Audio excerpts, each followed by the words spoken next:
This is the Invincible podcast on TV Podcast Industries, and we're talking about the Invincible Atom Eve Special. And where have you been? Adam, wait. Don't stick up for her. She's late for her own birthday. You couldn't even call. Did you eat my cake? How dare you! I need to go. Go? Go where? Hey, like it or not, we're the only family you've got.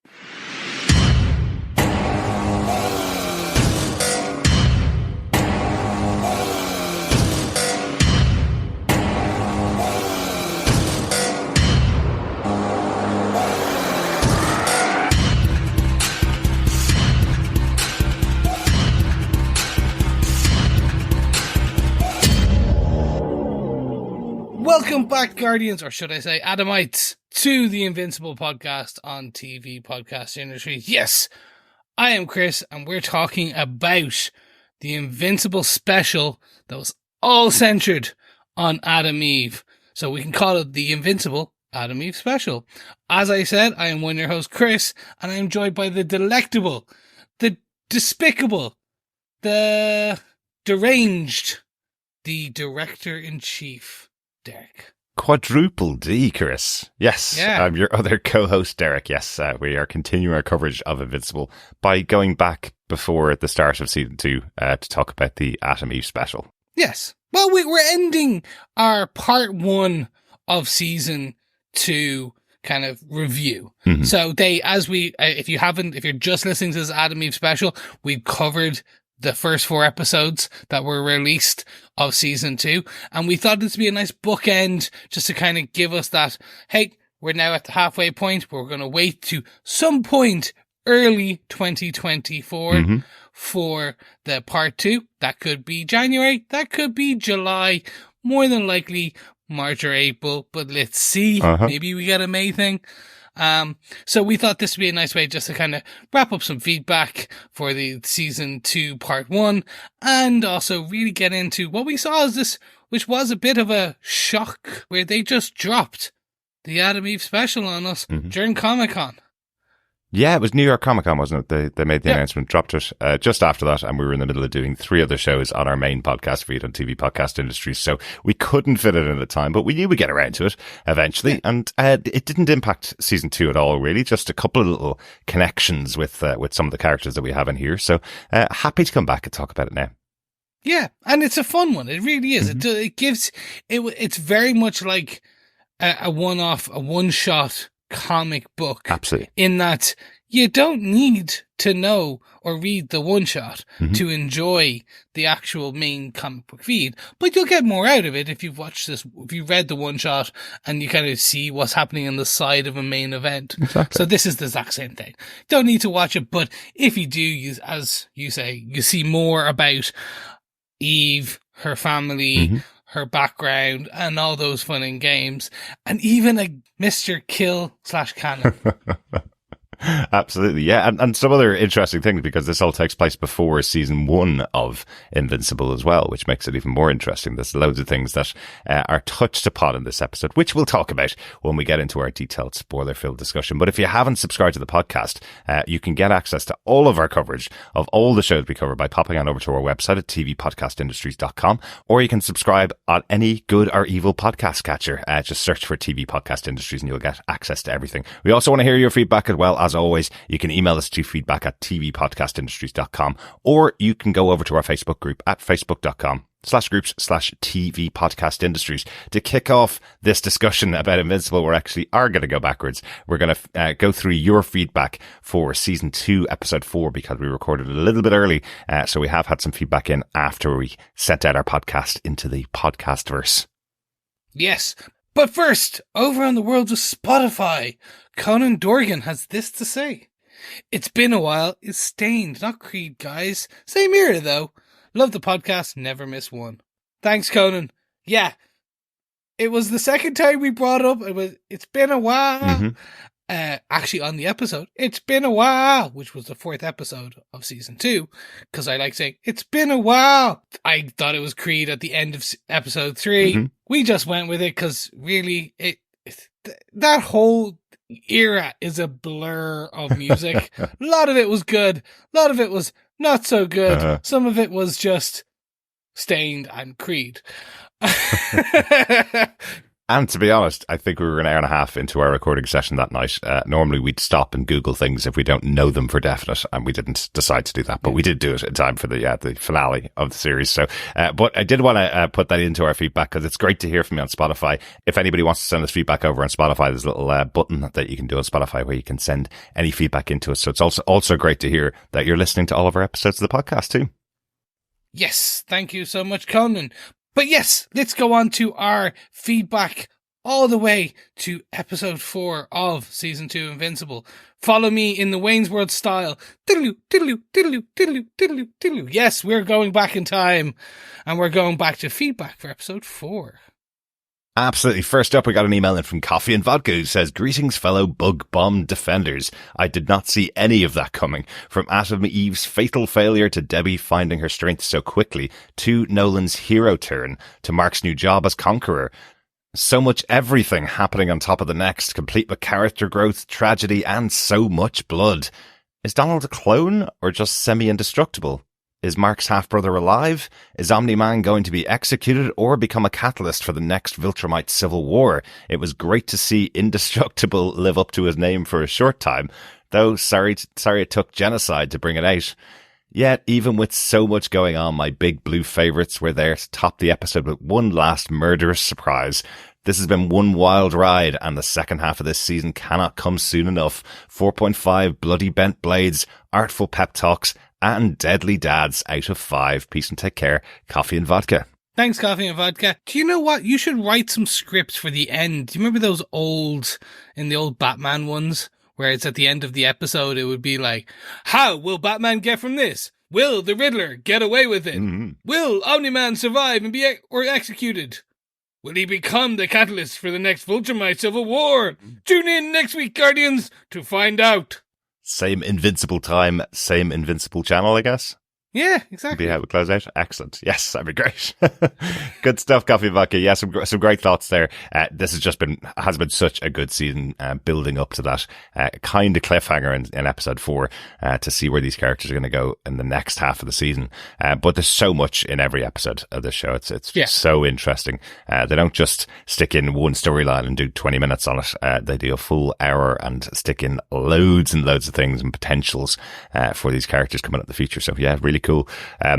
Is Donald a clone or just semi-indestructible? Don't know. I've no idea yet. I guess we'll see in the next half of the season. Only time will tell. Exactly.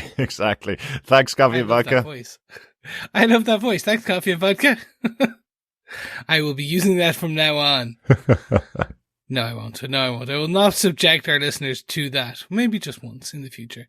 But let's pop on over to Facebook, where we had this feedback from Joel Sharpton, who had this to say. Maybe the best single episode yet. Ooh. This one was a thrill ride from top to bottom and significantly advanced several overall series arcs as well. I dread the Viltrumites, but we need them for the overall series arc to advance. This episode gave a great balance of some small character moments, especially with Debbie, Donald, and Eve, while having serious action sequences too. Mm-hmm. The moment Donald started investigating Debbie's surprise, I knew he was going to end the episode with a knife in his arm. That's the number one android trope. Nice. Thanks, Joel. Yeah, it is. It's definitely a trope. Now, we will say, this show, this property, was built to subvert tropes. Mm-hmm. Literally, there is the Avengers style group. There is your Superman style group. It literally in the comic book started as your typical comic booky superhero comic book. Mm-hmm. In the episode 1 of this season, of season 1, it started as your typical kind of thing. The whole thing is subverting tropes. So I'm not saying you're wrong. I'm not saying you're right. I'm just saying food for thought. Absolutely. And I think obviously the most famous of those is Arnold Schwarzenegger's Terminator, putting a knife into his arm and showing off the mechanisms inside. I didn't really see the mechanisms inside Donald's arm. We just saw the bent blade of the knife that he used. So we'll see. Again, interesting story. I know I've been listening to lots of podcasts about Invincible since these episodes have come out, and lots and lots of Invincible comic book readers don't really remember the story around Donald because it's so early on in the comic series. So so that's quite interesting. Not many people know exactly what's going on with Donald. Some people have had to go back and reread those bits. So it'll be interesting to see how they do it in the show. It might be something brand new for the show as well. You never know with anything belonging to Robert Kirkman what he's going to do with these characters. No, yeah. Yeah. The best one I've heard is people going, he's like Wolverine. They've just given him an adamantium skeleton. Okay. And he like grows back everything from front. And I was like, that's pretty cool. But that would be a cool thing. It might be. Like we've only seen like one other person do that, and that was Wolverine, where he like regrew from like an atomic bomb or something going off. Yeah. But yeah, let's wait and see. You never know. Brand new thoughts after 14 years or so since the original comic came out, something like that. So about that, yeah, something like that. Great stuff. Thanks for your thoughts, Joel. Also over on Facebook, we got David Mr. Writer's thoughts. He says, "Okay, so does Mark ever win a fight? Because every single season, I've just seen him get beat over and over and over again. The Invincible title doesn't suit him. The ongoing Clone Wars side quest is also hilarious. And whoever said Homelander would beat a Viltrumite was a goddamn liar." You're damn right. Yes, they're definitely wrong about that. Homelander could not beat a Viltrumite. They're way too powerful. Homelander has a very specific set of very powerful skills, but Viltrumites would overpower him pretty quickly, I'd say, if there was ever a kind of crossover going on between them. The Invincible title, I think I actually talked to David about this over on Facebook, but the Invincible title is actually ironic. That's kind of the joke about it. He's got superpowers. He is invincible. He doesn't die from being beaten up all the time. But the joke of it is that he does get beaten up all the time because he doesn't have any training or anything like that at all. So he is invincible. He doesn't get beaten up. But yeah, it is a bit of a joke. He's not a superhero in the traditional sense. He just thinks he is because he's super powered. But he is also... Sorry, that's where you're supposed to flash. Like, if this was a video podcast, I'd just put up the splash card with Invincible. For me, everything just froze, and I just saw Chris's hand on my screen. So I was just like, "Hey, high five!" Doesn't work for an audio podcast, Chris. Unfortunately, it really doesn't. No, it doesn't. But the other thing, of course, to point out, which we got into in our discussion about this in our Facebook group, we haven't even reached about issue 30 or 35 of the comic. We're somewhere around the mid-20s of the comic book and the story arcs that are in there. Some things are moved around a little bit, of course, but there's 144 issues in this series. So lots and lots of story to cover as the story goes on, as these seasons go on. So, but we're not even close to there yet. So whatever is happening right now with Mark as Invincible, that could all change as the show continues. Yep. Thanks so much, David. We also have some feedback from Dr. Bob Phillips, who had this to say. Well, I wasn't expecting... Actually, I can't start every review with that, but I wasn't. Omni-Man is actually a hero. Mark nearly won a fight against a Viltrumite with weaponized ponytail. Donald might be a character, not a spectre. And there's a half-brother. Atom Eve adding more to the collateral damage total was probably the only predictable part. Enjoyed it hugely. Thanks, Dr. Bob. Yeah, the weaponized ponytail. I always like that one. That's like a fun thing. Like you've seen in like Mortal Kombat and stuff like that. And you've seen, but it's like, yeah, if you're gonna have a ponytail, that's like or something hanging off you, like a cape, you might as well weaponize it because otherwise you're gonna get yanked on it. Absolutely, no, it's very cool that the dagger that's basically in the bottom of her ponytail is it looks really really painful and used with great effect in the episode as well. The half brother we haven't mentioned. The half-brother of Mark in here. We think that he's safe. I think Joel asked that question. Well, we think he and her mother is safe in that cave that Mark put them into, but that wasn't really, it didn't go into it at all in the episode. But I suppose if they didn't go into it, I guess we're going to see them again in the future, right? It didn't die on screen, unlike 100,000 other members of their planet. So I presume we are going to see Mark's half-brother again in the future. You'd assume so. Yeah. You'd assume so. Like they're introducing a major plot point for 1.5 episodes, not even. Like I think it makes sense to kind of bring them back. not kill them off screen. An off screen death is usually like kept for, I don't know, like secondary B-list characters, not like pivotal moments in character arcs. Okay. But it's Invincible. They may buck a trend. Maybe. Or, well, it was reserved for the hundreds and thousands of Thraxans that were on the planet that were killed off screen, right? So I presume not the two of them. As for Omni-Man being actually a hero, he did something heroic, certainly, saving the people from Thraxa, including his now wife. But they all have very short lifespans, and he seemed really, really annoyed that he cared about them and cared about their lives, and is kind of blaming Mark for making him care about them.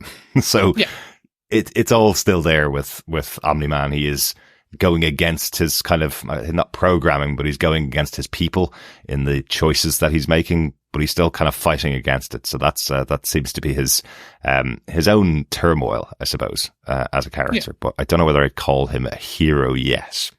How many good deeds make you a hero? I think. How many good deeds do you need to do for the millions of bad things you've already done? Yeah, I think. Well, what is the redemptive arc there? Yeah, I think murdering all those people in Chicago, and telling Mark none of them meant anything to him, and still not apologizing for it, or doing anything to make up for it, probably means he hasn't done any kind of redemptive arc yet. He stared into a black hole, and the black hole stared back. Yep, and almost allowed it to kill him. Yep. But that was almost. Good stuff. Thanks, Dr. Bob. One final piece of feedback on last week's episode from Richard Blaze, who says, "What an episode. To be fair, this whole run of 4 episodes has been great." Good stuff, Richard. Glad you've been enjoying the season as well, and hope you've been enjoying the podcast alongside it, as usual. Yep. Thanks so much. It has been, and I think as we kind of went through each episode, we even additionally said it ourselves, Rich, we kind of went, this was just all good. It was all killer, no filler, really. And I'm down with that. Absolutely. Really looking forward to getting back to the second half of the season. But before that, we are going to be discussing the Atom Eve Special. Yes, we are. But thank you everyone for your feedback. It is now time to transition back, Wayne World style, into our main regular schedule programming, the Atom Eve Special of Invincible. Diddle-oo, diddle-oo, diddle-oo, diddle-oo-doo. Yes, we are back. I hope you enjoyed that interlude back into the past or the future, depending on when you're listening to this and where you are in the overall kind of season 2 malarkey that is the release schedule. Atom Eve came out first, second part 1 came out with 4 episodes. Part 2, are you in the future? Is it 2024 yet? Have the aliens come? Did Elon Musk destroy X? I mean Twitter. I mean X. Is it still called that? Who knows? But you know what we do know?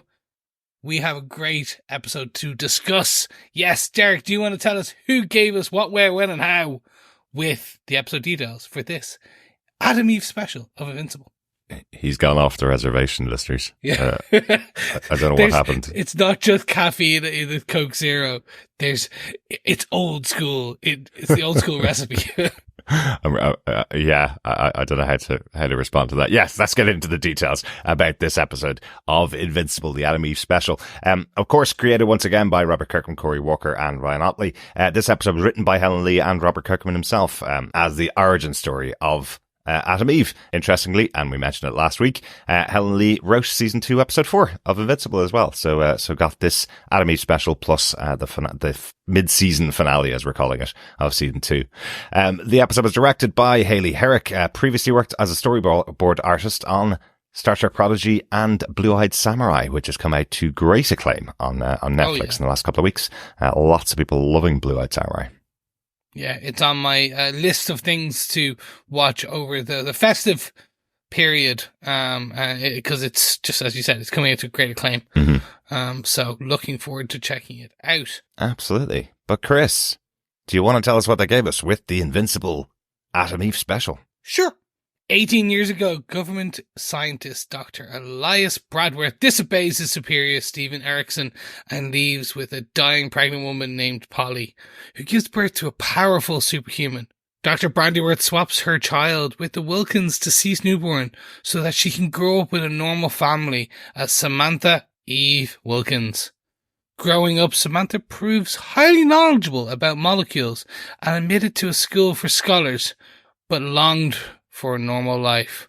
After discovering her transmutation powers, she scares off her only friend Val and is transferred back to public school for failing class. As she attempts to become a hero, she encounters a homeless Dr. Brandyworth, who reveals her origin as a government project and warns her not to use her powers.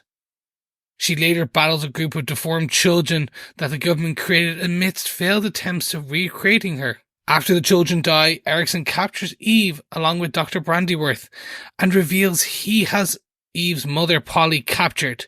He intends to use them to create even better weapons. In the ensuing fight, Erickson kills Dr. Brandyworth and Eve's mother. Enraged, Eve overcomes the mental block that had prevented her from transmutating living material and erases Erickson's memory. She returns home to find her parents are upset that she has missed her own birthday party. She goes to her room and creates a photo of all the lost and dead people from Erickson experiments. These are her real family, but she'll put up the Wilkins. Meanwhile, across town, Nolan Grayson hides his frustration that his son Mark is pretending to be Duct Tape Man while he is waiting for his true powers to reveal themselves. Cut to Season 1 of Invincible. Exactly.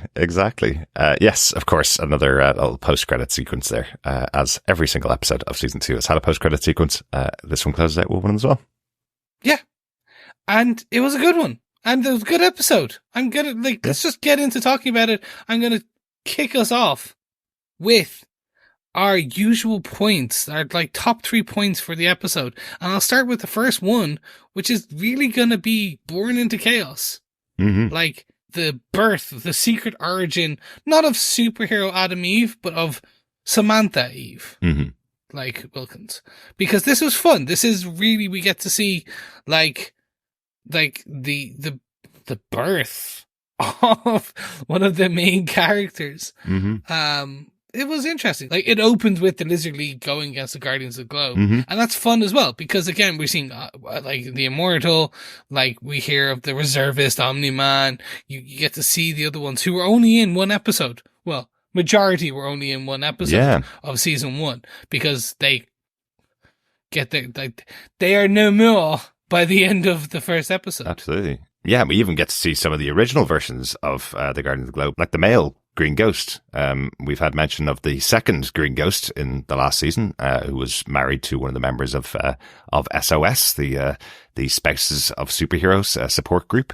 But this is the original Green Ghost, so a different one as well. Yep, and we hear all about the Red Rush, Darkwing, all the names that we've either seen or heard about throughout the episode, and it just kind of centers you back into the universe.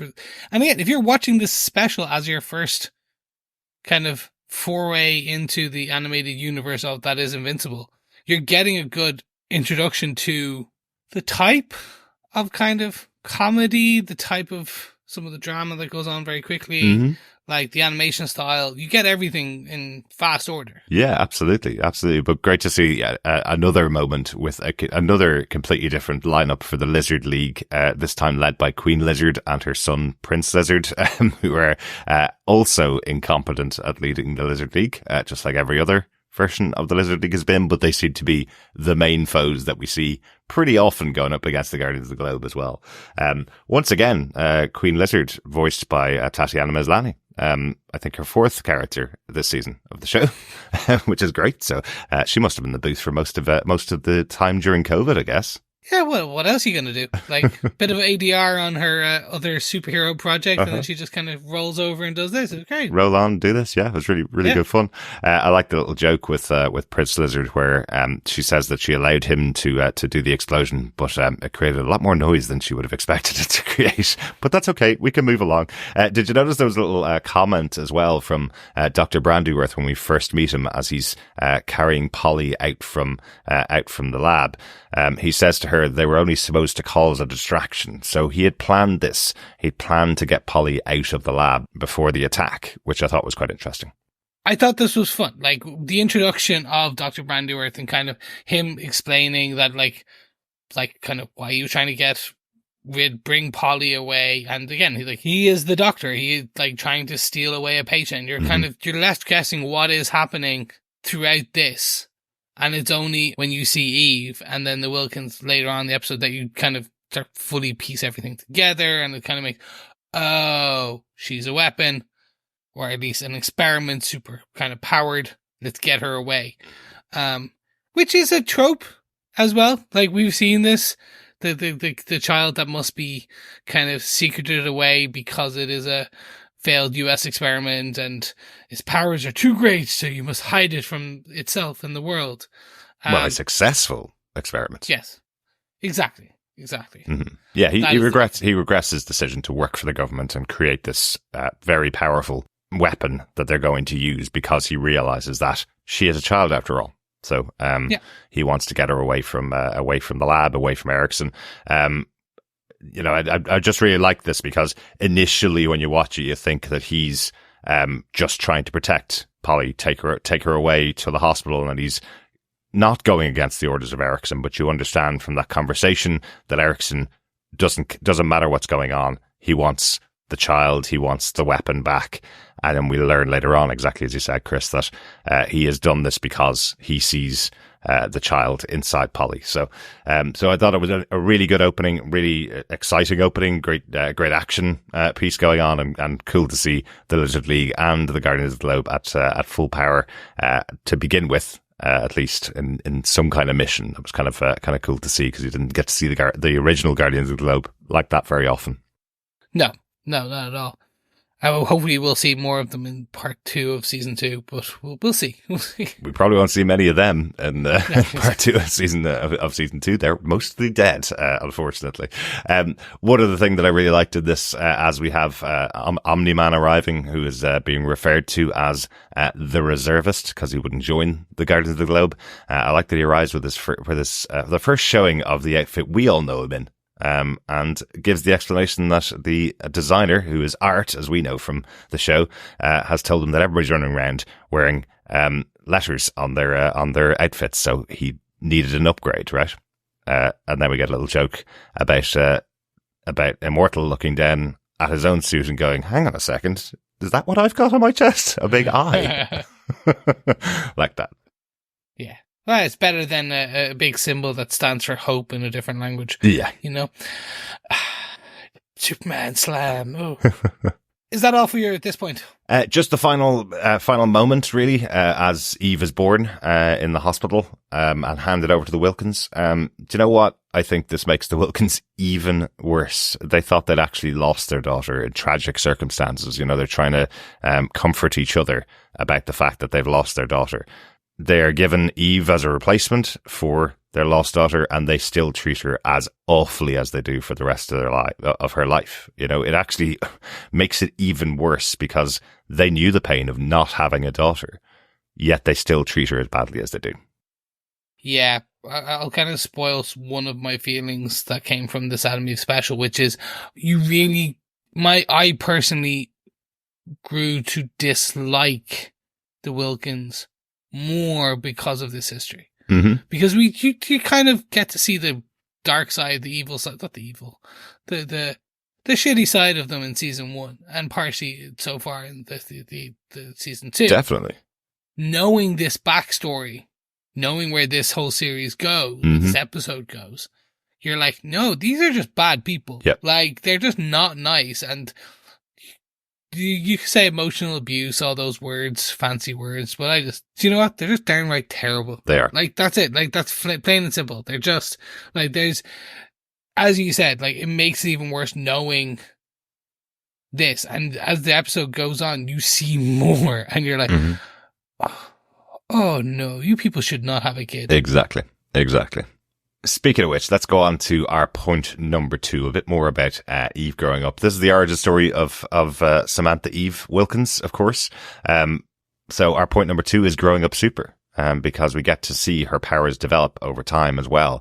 I think this was really well told. I really enjoyed this. You know, the idea that even as she's a really young kid, unable to read, she's able to see chemistry in front of her in her mind. She doesn't have to read. She had all of this knowledge, all of these abilities without actually learning anything, without actually being taught anything. She's able to see the chemical composition of everything in front of her eyes. I think that's such a cool way to explain how her powers are starting to manifest really early. Yeah. I love that scene with the babysitter. Mm-hmm. It's just like, it's fun when they come back, the parents come back, and it's just an army of kind of sculptures, atomic sculptures everywhere. Because that, as you said, like she's a child that can see atomic structure everywhere. Yeah. And it's fun. It's really good. It's a unique way. And I think it helps even more so how excited her babysitter is, because, you know, he's obviously likes chemistry. He's learning it. He understands it. Well, not that well, because he's letting a very young child help him in his upcoming test. But he's so excited by the fact that she's got this knowledge and this ability. But the reaction from her dad, of course, is, oh no, she's some kind of freak. This can't be possible. So he tries to push it back under the surface, tries to make her live a quote unquote normal life. Doesn't want her to go to any kind of special school and make her stand out amongst everybody else around him. I think there's even a moment when he says, oh, the neighbours are talking about her. Oh, well, then we better send her to a special school. We don't want the neighbours talking about her, you know? Yeah, that's always personally, that's a trigger always for me. Like, in that, like, you see that story being told in many different real life situations of like, oh God, the neighbors, people are talking about our son or our daughter in a weird way. They can't have that now. Yeah. Like, so like, let's sort the problem. And again, that's an analogy or an analog for LGBTQ, for special needs, for you name it. They like, we've seen those stories elsewhere. So you do see this as something that does happen in majority of the shows, but it's just also, I want to say the venom, but it's not, the disdain in Mr. Wilkins as he starts talking with this going, our daughter didn't do that. Don't talk about it like that. To the babysitter. To cut to when like Eve starts to lose her friends and tries to go to school and all that. Like, again, when she has these run-ins with her father, it is always very much, well, what are people going to think about us? Yeah. About you? Oh my God, that can't be a thing. Yeah, absolutely. Absolutely. Oh, and it always seems to come from, the first one of those seems to matter much more. What are people going to say about us? Yeah. Or how are people going to judge us based on who you are, Eve? Why can't you be normal? Even her mom says that to her later on at one point. But she is very solitary. She is going to her special school. She gets to meet one friend, Val, from across the road. And we see that years pass after this initial discovery of Samantha's powers. But later they manifest in a different way. She's able to change the composition of one of her school books after an argument that she has with her mother, able to turn it into glass and then change it back afterwards. So that's her first indication that suddenly she has these powers. Yeah. Which, again, is a cool, nice touch. It looked visually kind of interesting. Absolutely. Yeah, it was cool. Again, like, we've seen her kind of use her powers in the show in season 1. So again, seeing this fledgling kind of creation of the powers as she starts to learn about her powers, again, like even as she kind of later on then starts to go fighting crime, and she starts trying to learn about how to fly and things like that. And it's almost like that Spider-Man film that we've seen hundreds of times where he learns to climb up the wall. Exactly. Yeah. When he finds himself sticking to the ceiling, when he web swings for the first time. Yeah. We've seen it a lot of times, that story. We've seen a lot of times that power adjustment creation kind of episode, mythos story. But it's told kind of in a unique, slightly unique way here. Absolutely, yeah. I love the second thing that she does is turn her sandwich that her mother gave her into a hamburger. You know, why wouldn't you? If you're a teenager with these kind of powers, that'll be the first thing you try. Let's test this out. Let's see how it goes. But then she shows off those powers to Val, her best friend. And as we said, we've seen the two of them have been hanging out together for years. But when she shows them off to Val, Val's terrified of what she's able to do. Calls her a freak herself and then never talks to her again. So again, driving a wedge for Samantha here, that she hasn't had a good life becoming a superhero in this world. Yeah, no, not at all. And it just kind of, we then kind of get to see that homemade suit that she kind of makes that decision to be the superhero, and smash cut to Dogpen, where these two guys are trying to steal like some puppies for someone who wants to experiment on a large number of animals. Mm-hmm. And this is fun. This is it's not the dog experimentation, I presume. Not the dog parents. No, not at all. Oh. The scene where we do have these two kind of hoodlums, no good nicks, and whatever way you want to call it. All right. And it's that kind of like they're trying to steal the puppies, and she kind of heroically stops them and stands in the way. Mm-hmm. And I enjoy it. It's just it's a fun first excursion, if you want to call it that. Absolutely, and her turning the hoods that they're wearing over their head into metal, so they fall to the ground and have to. You even hear them in the background dragging those metal hoods along the ground as they're trying to get away, while she's having this conversation with Dr. Brandyworth, who reappears. So I thought that was a really fun, as usual with this show, this little background nod to what's going on behind a big conversation. Just having these two crooks trying to get away with their metal heads now. A great little touch there. Definitely. And as you said, this is where we get the Dr. Brandsworth kind of somewhat discussion.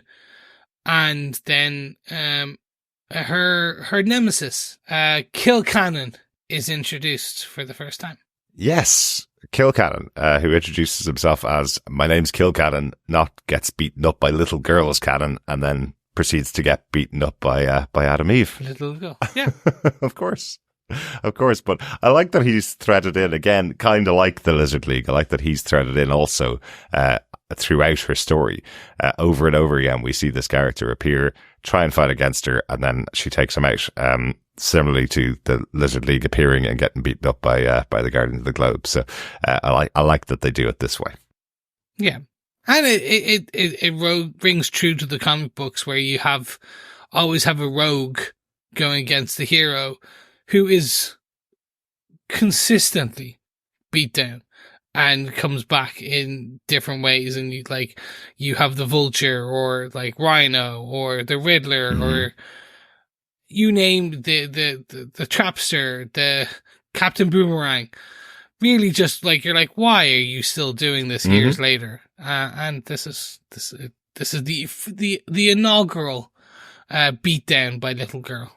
Exactly. But good to have that in here for the episode. We mentioned Dr. Brandyworth and meeting up with Eve. Let's talk about the final point. Our final point for the episode being recaptured by Erickson, because Dr. Brandyworth's been hiding out from the moment that Eve was handed over to the Wilkins back 13 years ago, I guess now at this stage. Yeah, about that. I think about 13, 14. So we learn a bit more about what Erickson has been doing during the time that Eve has been coming into her powers and developing her powers. Brandyworth has been hiding out, so he's decided that they do other experiments, trying to redevelop the kind of soup that he was trying to create. So they've done 4 other experiments on 4 other kids, or created 4 other kids through these experiments, which we see initially in a battle with Eve on the motorway. And they're kind of calling themselves phase 2, 3, 4, and 5 as they battle against Eve, because all they ever heard about as they were growing up, they'd come out of their tubes where they were being grown. The doctors would experiment on them, see what their powers were, and then say they're not as good as Eve. So they've been laid out in front of them for their entire life that they're not as good as Eve, and never will be, it seems. The youngest syndrome. You're never going to be good as the oldest. Well, yeah. That's it. You're never going to make it up. I make this joke as I am the oldest in my siblings. And because he knows I'm the youngest in my family. Yes. Thanks, exactly. Chris. You'll never make it. Anyway, this is, from an animatics and an animation point of view, this fight scene is fantastic. Really good, isn't it? No. as things are transmuted into different kind of metals or kind of things. And then seeing the brothers, the siblings, different power sets as it happens, and the different levels of failure that they are, gross failure, and how different they are from Eve as Phase 1, Project 1.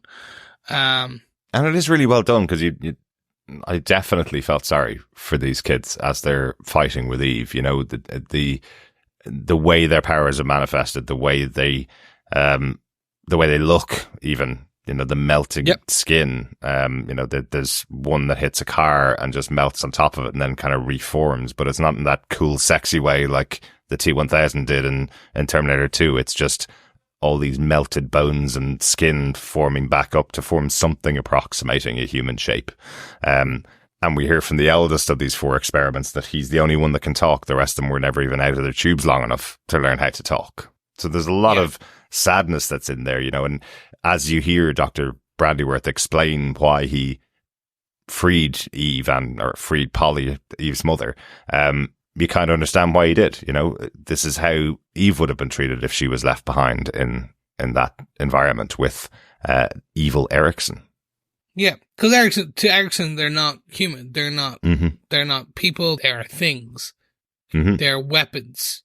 So, and that's how they are used. They are pointed in the direction to recover their sibling, to recover Eve and bring her back in. Yeah. So they are pointed in the right direction and fired. And they don't survive. Yeah. Eve is captured at the end of the fight, but she still kind of gives us as hell of as hard as she gets in this first fight. Yeah, but it also felt quite similar to an Invincible fight, where she is beaten quite heavily, and if it really wasn't for Dr. Brandyworth intervening, they may have killed her or at least captured her themselves at that stage, but she is absolutely knocked unconscious before they all die. So I thought that was quite interesting. And then as they capture her and bring her back to the lab, along with Dr. Brandyworth, we see another massive reveal that Polly has also been taken back. Her mother, even though she died giving birth to Eve, was taken back to the lab by Erickson.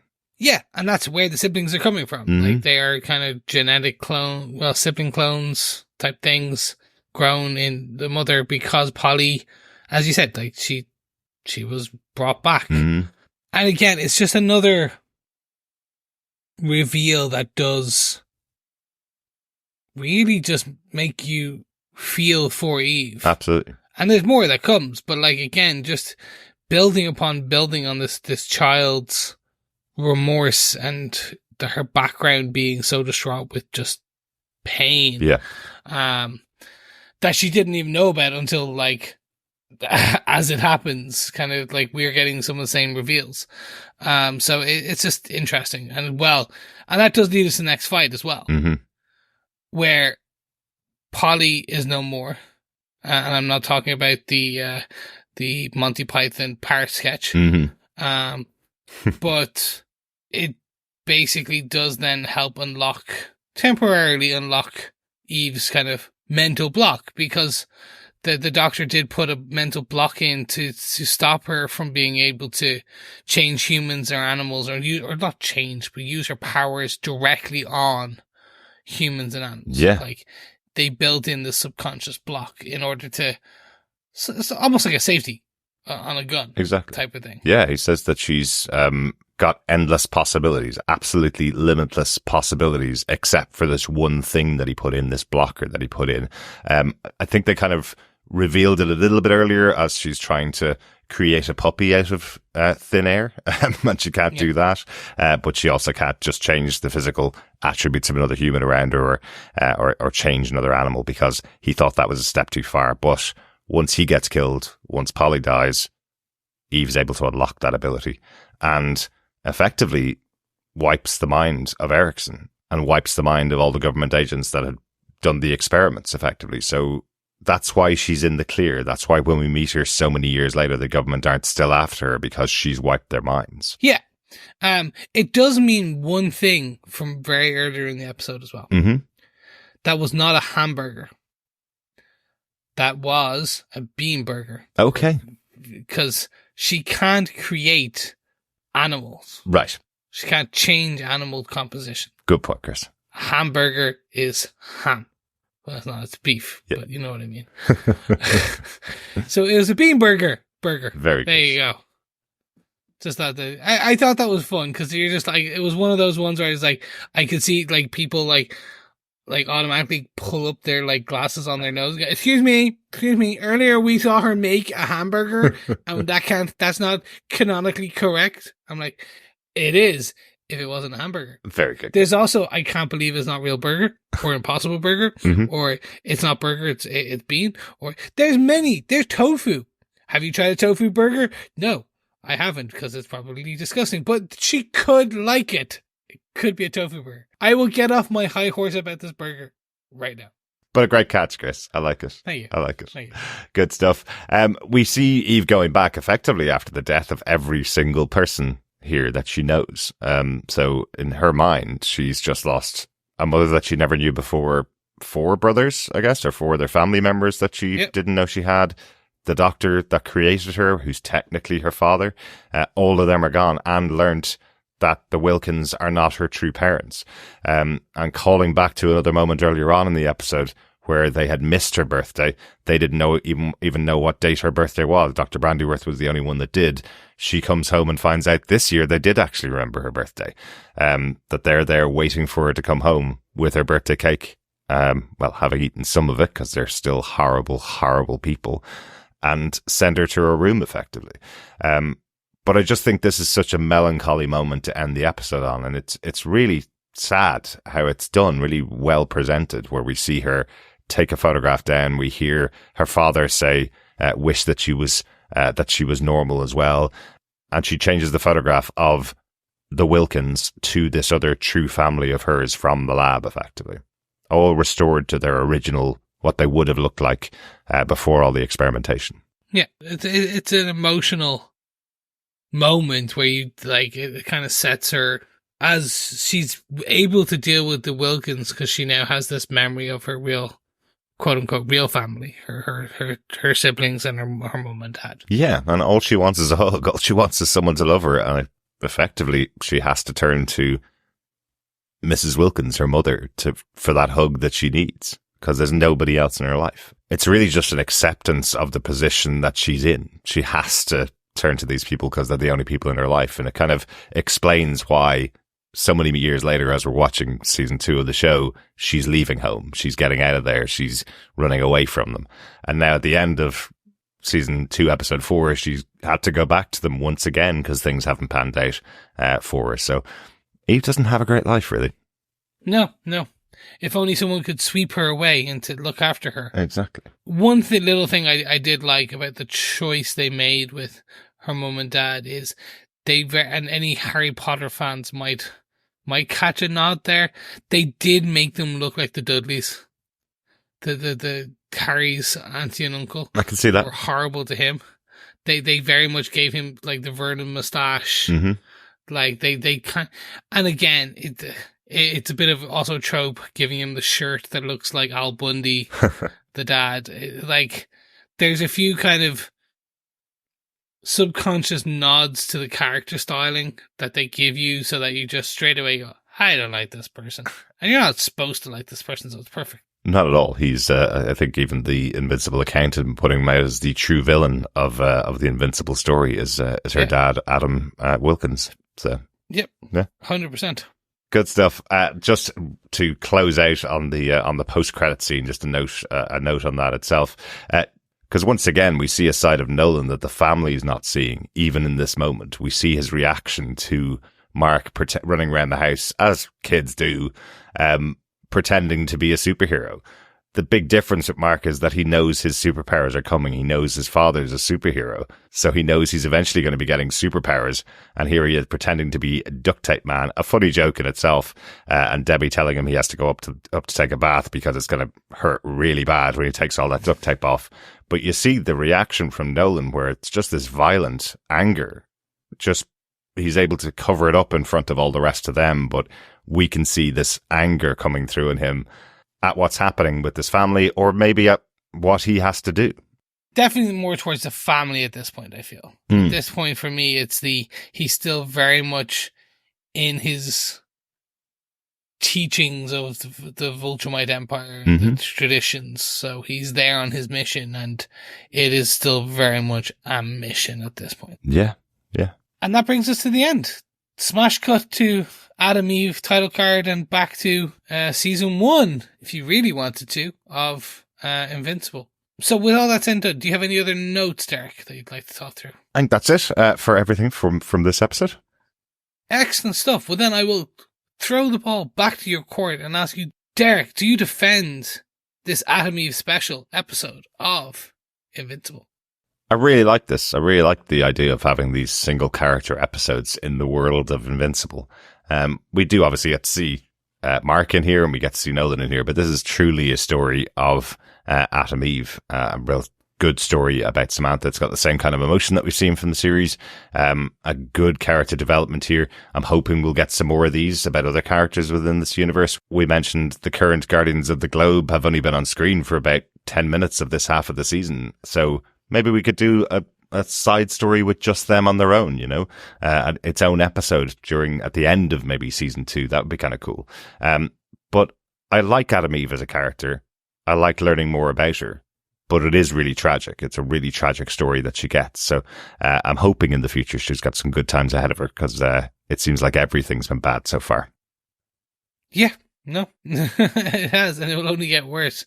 Well, we know it will get somewhat worse, but hopefully in the future, it will get better. But not this episode, though. This episode was great. It was a really good episode, but of a really bad time in Atom Eve's life. How about yourself, Chris? What did you think of this episode? I loved it. I loved it as a kind of origin, kind of literally what it was, which was like a kind of spin out comic. It's one shot, as I called it earlier. It's fun. It helps give greater depth to the character of Atom Eve. It helps, and her supporting characters, if you will, of who they are. And it doesn't overstay its welcome. It's punchy. It's to the point.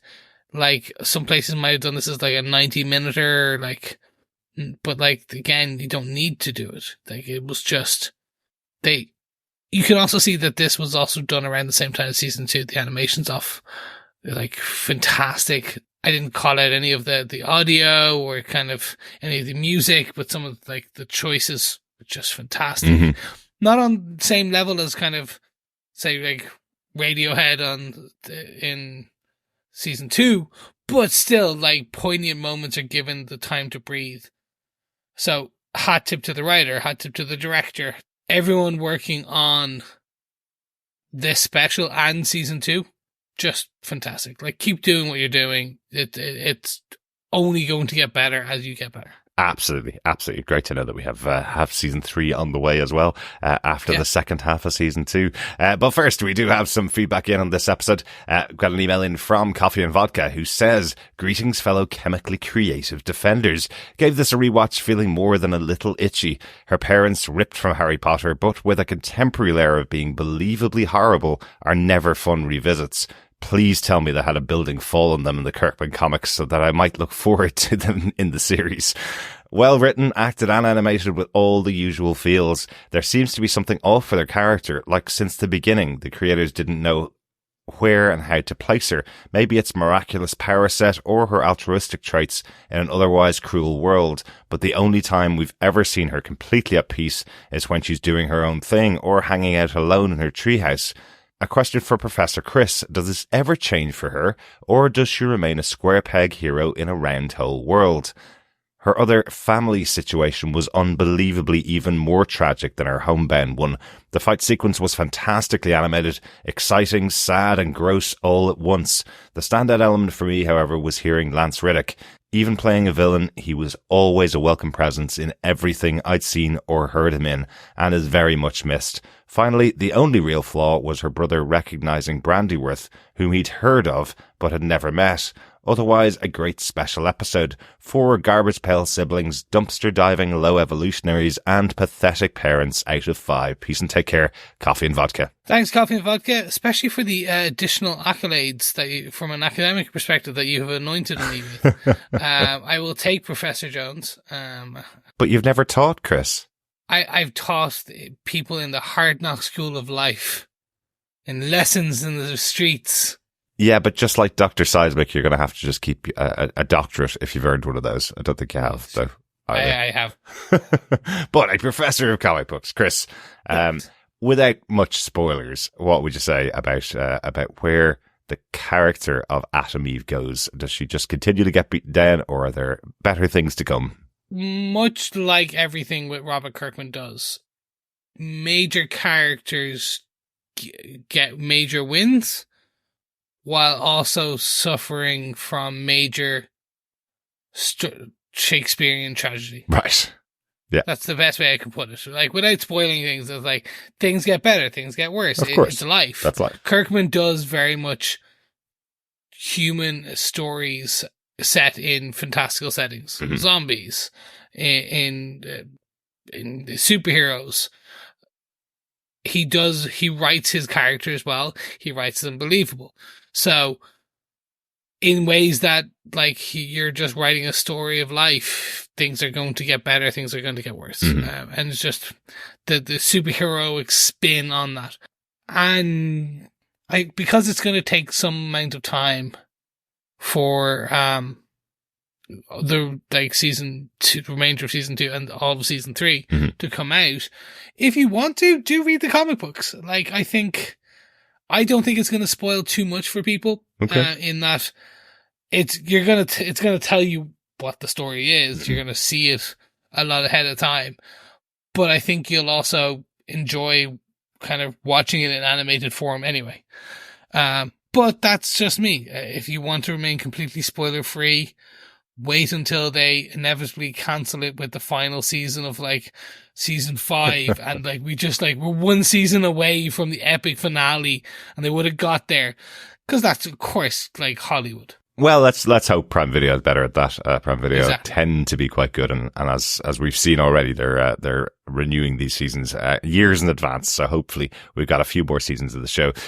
But I suppose one of the things about your question, the way you've put it there, Coffee Vodka specifically, you've said that you feel originally that the creators didn't know what to do with Atom Eve, and that she doesn't currently fit within this cruel world. And I think that's part of it. I think they're taking tropes of a young teenage female superhero character and putting her in this world and seeing how she'd react in this world. So part of the reason maybe why she feels out of place here is because we haven't seen this before. Kirkman has taken the tropes and flipped them. She does become more part of the world, even from the bits that I've read of the comic book. She does become more part of the world and more useful and more centered within the world of Invincible as the story goes on. But yeah, at the moment she is out of place because that's the character. She's not Wonder Woman standing up front on her own central comic book, able to use her powers, everybody giving her plaudits and awards for being a great superhero. The whole point is she can't be that superhero because the world's just not like that. So I think she probably fits in more as the story goes on because you'll get to know the character better as well. So I think doing something like this as the Atom Eve special does help that for me, definitely as well. Agreed. I agree with that. Analogy and kind of statement. I agree with that statement. I should stand. Hey, that's true. I stand behind Derek. Yes, you asked me to be a professor, and I shall be a professor. Fantastic stuff. Thanks so much, Coffee Vodka, for your feedback. Yes, thank you so much, Coffee and Vodka. And inevitably, that has come to the end of our episode with the end of our feedback section. So, that is us done now for 2023. Yes, there's only about a month left in it, but we have finished part 1 of season 2, as we're calling it, the first 4 episodes of Invincible, and this Atom Eve special. We will be back at some point in 2024. We just don't know when, because they've just told us early 2024. So watch this space. Keep an eye on our socials. Head on over to Twitter/X, where you can get us at TV Pod Industries. You can also head over to Facebook at facebook.com/group/TV Podcast Industries. or just make sure you subscribe to each and every good or bad podcast catcher where our show is, and inevitably we will just pop up one day in your feeds when the next episode of Invincible Season 2 is out. Absolutely. Yeah, but that's not the only thing we're covering. Of course, on our main feed on TV Podcast Industries, you can get access to lots of other stuff. On our main feed next week, we'll be wrapping up all of our pub quizzes that we've done so far this year. Well, second half of this year, let's say. There's 4 pub quizzes that we've got to close out. And then we'll be moving on to Marvel's What If Season 2 from December 22nd. So more animated goodness coming in the rest of 2023 if you're subscribed to our TV Podcast Industries feed. But as Chris said, if you are just subscribed to the Boys and Invincible feed, we'll be back in 2024 with lots more Boys and Invincible goodness. Thank you so much for joining us. We'll talk to you again next time. Yes, thank you so much. And keep watching, keep listening, and keep being invincible. Smash cut to the Invincible. Damn, it's audio only. Bye. Bye.